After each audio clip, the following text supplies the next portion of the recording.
I don't know about you guys, but the animation process of the amazing digital circus always amazes me, especially since we always get to see behind the scenes of how each scene was developed. Plus, the animators also share versions of scenes that didn't make the final cut, so let's see what they shared about episode 4. And I would like to start with this video that Glitch posted recently, where they shared details about the scene where the stupid sauce got into Ragatha's eye. David, the post-production lead, starts by showing us the actual script which Gooseworks wrote, and it's actually pretty interesting how Gooseworks uses her verse to describe the scene. She wrote, "Ragatha assembles the burger and grabs the sauce bottle. She shakes it over the burger, but nothing comes out. She hits the top of the bottle a few times and a blob of sauce splats on the burger. A little drop of the sauce flies into Ragatha's eye. She rubs her eye a bit and then freezes in place as the whole world seems to warp around her. Everything goes away into a black void except for Gangle, who's standing far away with her back to Ragatha.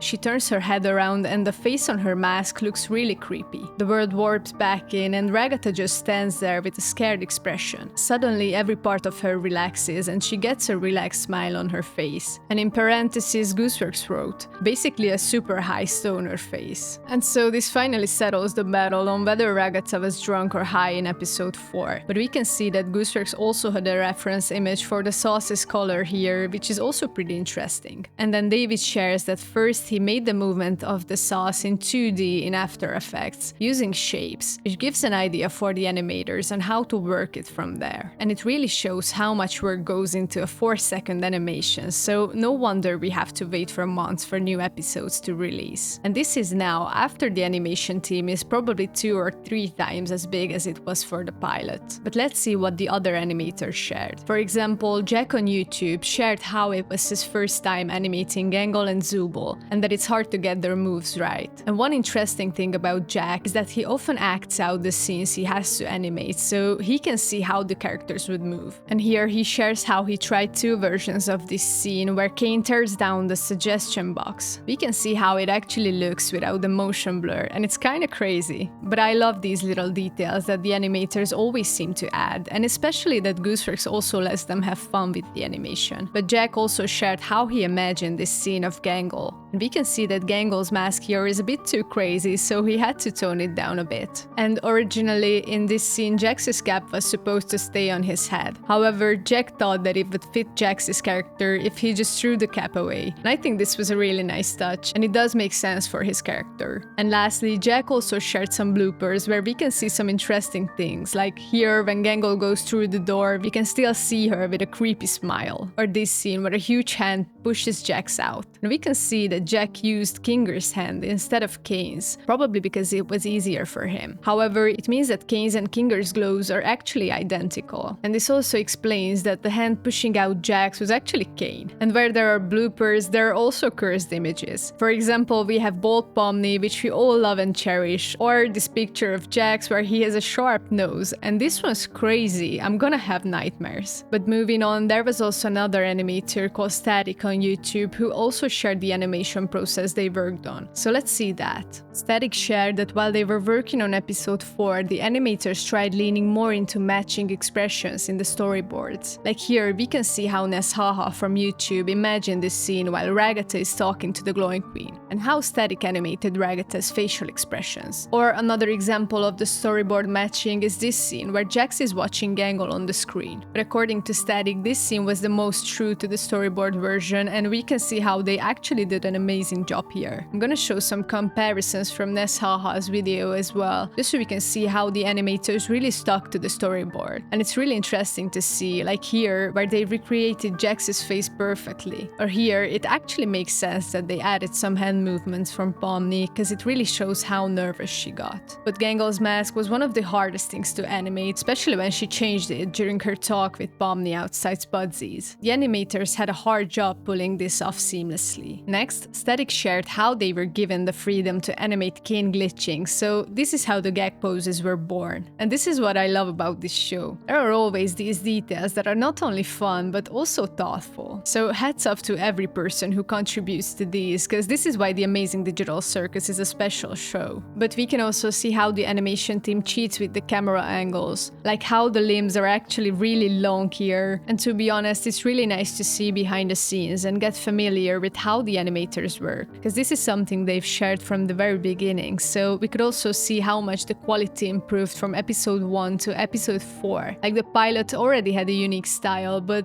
as they progressed, the animation has become even smoother, more detailed and polished. Obviously, the huge success of the show made it possible for them to hire more talent to work on the show, but it also seems like they experimented a lot and took what worked and got rid of what didn't. One big change is in how the characters move. In episode 1, their movements were a bit more over the top, which worked well to set the tone of the show, but by episode 4 though, the animators found a great balance. The characters still move in fun, exaggerated ways sometimes, but now there are also smaller, more natural movements that make them feel more real. And we can especially see it with Zubul, who must be extremely hard to animate moving naturally, but still, it seems like they found what works for them. But they've also gotten better at using lighting and depth to set the mood and make each scene stand out more. In earlier episodes, the lighting was simpler, mostly just bright and colorful, but by episode 4, we can see how much more thought they are putting into the lighting. For example, in darker or creepier moments, the lighting shifts dramatically to make the scene feel unsettling. And they also use depth really well to draw attention to the right parts of the scene. Like, characters in the foreground are sharper and more detailed, while the background elements blur slightly, giving the scenes a sense of space and making the digital world feel bigger and more immersive. And this is especially noticeable in wider shots, where we can see multiple characters interacting or during action scenes with lots of movement. But the storytelling through animation has also stepped up. Just look at how Pomni was in episode 1 and how she was in episode 4. All the little movements and expressions help tell the story visually. But this scene, for example, is also interesting. How her body language shifts. It makes the scenes feel alive and meaningful. And these small, thoughtful touches make the animation more than just movement. They help tell the story in a way that draws you in. So in just 4 episodes, the animation of the amazing digital circus has come a long, long way. The character movements are better, the camera work is also cooler, and the storytelling keeps getting more detailed and clever. The animation team clearly puts so much effort into every scene, and it really shows. It's exciting to see how they keep pushing themselves and making the show better with each episode. And it also makes me excited about episode 5, because again, in there we'll see a brand new location, which is supposedly gonna be a baseball stadium, so hopefully we won't have to wait too long to see what the team has been cooking up. Let me know what you think about these behind the scenes videos and animation information down in the comments. Thanks for watching, don't forget to subscribe, and I'll see you in the next video.